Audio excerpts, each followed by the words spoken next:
Madam तीनों डंपरों को कोई जब्त करने वाला नहीं। रेत का अवैध परिवहन कर रहे डंपर की चपेट में आने से एक युवक की जान चली गई और इस घटना के बाद क्षेत्र में लोगों ने जमकर बवाल काटा है। नमस्कार, आप देख रहे हैं एचके न्यूज और एचके न्यूज में यह खबर है मध्य प्रदेश के सिवनी जिले के केवलारी विधानसभा के उगली क्षेत्र से, जहां उगली क्षेत्र के बागडोंगरी ग्राम पंचायत में एक रेत खदान है जिससे रेत का अवैध परिवहन किया जा रहा है। और इस अवैध परिवहन के लिए जो डंपर दौड़ रहे हैं वो लोगों के लिए जान के लिए खतरा बन चुके हैं। बताया जा रहा है कि एक रेत लेकर दौड़ रहे एक डंपर की चपेट में आने से एक युवक की जान चली गई और इस घटना के बाद वहां के लोगों में जमकर आक्रोश है। इतना ही नहीं, क्षेत्रीय विधायक ने भी पहुंचकर इस घटना को लेकर वहां विरोध प्रदर्शन किया है, सड़क में प्रदर्शन किया है। सड़क में जाम लगाकर लोगों ने विरोध प्रदर्शन करते हुए जिस तरीके से रेत का अवैध परिवहन किया जा रहा है उस पर रोक लगाए जाने की मांग की है। इस घटना के बाद करीब यहां पर 14 डंपर जो बिना रॉयल्टी के रेत परिवहन कर रहे थे उन्हें भी जब्त कराया गया है। 7 पोकलैन मशीन भी यहां पर पाई गई हैं जो अवैध तरीके से रेत निकालने का काम कर रही थी। वहीं क्षेत्रीय विधायक ठाकुर रजनीश सिंह ने भी पहुंचकर इस घटना का विरोध किया है और ग्रामीणों ने शव को सड़क में रखकर यहां जमकर प्रदर्शन किया है। शासन प्रशासन पर कई गंभीर आरोप लगाए हैं जिस तरीके से यहां पर क्षेत्र में अवैध रेत का खेल चल रहा है, लेकिन जिम्मेदार इस पर ध्यान नहीं दे रहे हैं। ग्रामीणों ने क्या कुछ कहा है और क्षेत्रीय विधायक ठाकुर रजनीश सिंह ने क्या कुछ कहा है, इस मामले को लेकर वीडियो के अंत में जरूर देखिएगा। अगर एचके न्यूज को आपने सब्सक्राइब नहीं किया है तो कर लीजिए ताकि आने वाली हर खबर का नोटिफिकेशन आपको मिल सके। आगे हम रेत के अवैध उत्खनन में किस तरह का खेल चल रहा है वह भी हम आपको और आगे बताएंगे। मैडम तीनों डंपरों को कोई जब्त करने वाला नहीं, तो चेकिंग करके बताना नहीं। हम पंचनामा चाहते हैं ना, हम जनता के साथ दस्तखत करते हैं उसमें कि ये रिपोर्ट कल को बदली ना जाए, तो ये क्यों नहीं करवा रहे? तो एसडीएम साहब ने तो माइनिंग के आदमी को नहीं बुलाया अभी तक। माइनिंग का अधिकारी क्यों नहीं आया? बोल रहे सर मैडम, माइनिंग का अधिकारी क्यों नहीं आया? माइनिंग का आदमी नहीं, तो माइनिंग को जब अधिकार है कि ये रेत माइनिंग की है, वो क्यों जा रही है? तो फिर माइनिंग का क्यों घर पर लुका बैठा है? माइनिंग का आदमी क्यों नहीं आया? फिर एसडीएम को खदान में रखो। मैंने सीएम हेल्पलाइन लगाया था साहब, बिना जांच के कट गई। नहीं बता, बोलो नहीं, कैसे खुलवाएं? ये कैसे खुलवाएंगे जब माइनिंग का अधिकारी नहीं आ रहा है? एसडीएम अकेला सर्वोसर्वी नहीं होता, सर्वोसर्वी नहीं होता एसडीएम। एसडीएम खदान नहीं चलाता, खदान चलाता है माइनिंग का अधिकारी। और हम ये 14 डंपर रात साफ कराएंगे। जो मृतक परिवार हो गया उसके लिए माइनिंग की क्या व्यवस्था है ये बताइए। चाहता हूँ कि राजेश का रेत कितना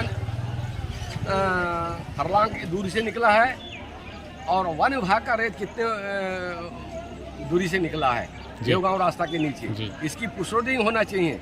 इसकी जवाब डीओफओ देवे, इसकी जवाब रेंजर देवे वन विभाग जी, इसकी जवाब राजेश देवे जी, इसकी जवाब माइनिंग देवे जी। और जो मरा है जी वो आदमी को जानबूझ के गाड़ी चढ़ा के मारा गया है जी। ये सबूत है जी। ये लोग जो हैं ये झूठ बोल रहे हैं कि दारू पी के मरा जी जी, जबकि वो बेचारा लकड़ी बेच करके अपने जीवन करता था। किसी को आज तक कुछ नहीं भूला। अब क्या कर सकते हैं वो उनके लिए? अब उसके लिए ये है कि वो आकर के अपना हमको रियलिटी बताएं कि रियलिटी कहाँ की कटनी। नहीं, अब मरने वाले को कम से कम आर्थिक स्थिति के बारे में कम से कम 10 लाख रुपया आर्थिक स्थिति उनको देना चाहिए जी।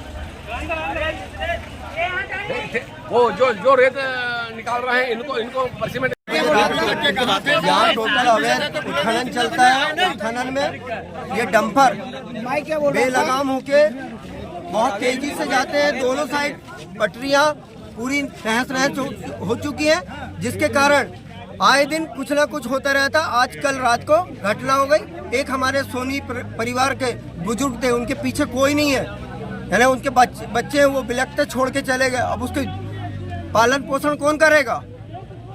आपसे निवेदन है कि आप ये सबको बताइए। प्रशासन को कई बार हमने बता चुके हैं, यहाँ के खुद के नेता, ये पंचायत के सरपंच, उप सरपंच सब नसीपुर पंचायत, धलाई नदी नसीपुर पंचायत में अवैध खनन जो चल रहा है और अभी भी चल रहा है। रात में कम से कम 100 से 120 ट्रक चलते हैं। रोड है सिंगल और इसमें हादसा होते रह रहा है। एक हादसा हो गया सोनी परिवार से। इसका पहले जांच हो, इसके आदेश हो और बंद होने के आदेश हो, तब ही यहाँ से हम। आज जो नागरौली गौशाला के सामने गुरेंदा के हमारे सोनी जी 45 साल के थे, जो डंपर में एक्सीडेंट से हादसा हुआ, ये जानकारी हमें आज से प्राप्त हुई। यह बहुत हृदय विदारक है। ये हादसे का कारण डंपरों का अति यहाँ से आवागमन हो रहा है। रेतों की निकासी बहुत ज़्यादा हो रही है। इसके पहले गर्मी में 2 महीने पहले भी माननीय विधायक हमारे रजनी सिंह जी ने सब लोगों से आग्रह करके रुकवाने के लिए बात की थी कि यहाँ खदान घोषित ना की जाए, और खदान घोषित होगी इसमें वन प्रदूषण भी हो रहा है, पर्यावरण भी नाश हो रहा है, पेड़ भी कटा हो रहा है, जमीन भी कट रही है और रोड भी खराब हो रही है। हमारे रोड की क्षमता 12 टन की है। अब जो है वो यहाँ पर 26-25 टन के डंपर इस रोड पे चल रहे हैं। रोड फिर पुनः खराब हो जाएगा। सिंगल रोड है और उस पर जो है यहाँ से स्कूल वाले बच्चों को आना जाना होता रहता है, जिसके कारण से ये अभी एक हादसा। बाद में जांच करते रहे। मेन बात ये रेत की बात यह है कि माइनिंग को मैंने लिख भी दिया है, बोल भी दिया है और आगे जांच चालू है, कोई दिक्कत नहीं है।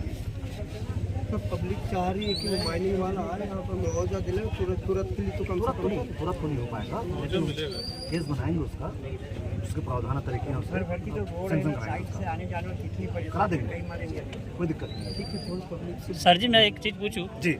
2 से 3 दिन समय लगेगा, तुरंत पे यहाँ से कुछ नहीं हट पाएगा जी। तुरंत से 2 से 3 दिन में पता नहीं क्या होगा, फिर 3 दिन के बाद फिर वही चलेगी प्रोसेस। निकलने दो, सब कुछ खत्म कर दो। हमको यही चाहिए, हमारे यहाँ के लोगों की जनता, हम लोग बहुत परेशान है। और ये रोड से भी रात को मैं खुद ट्रक वाले से बचाऊं, गाड़ी अच्छा हो कि आउटसाइड में ही स्लिप हो गई, नहीं तो मेरा भी सिर चाक के नीचे होता। आज में भी यहाँ नहीं बोल पाता।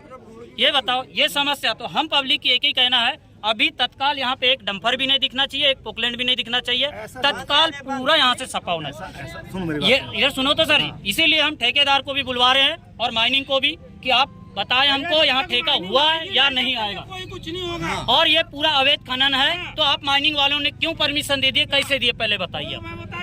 जो वैध जो है उनका खदान, हाँ वहाँ से वैध तो जाएगा। हाँ, पर तारीख तो खत्म हो गई ना 15 जून के बाद। तो सर जो है कानून में तो रहता है। आराम से बात करो।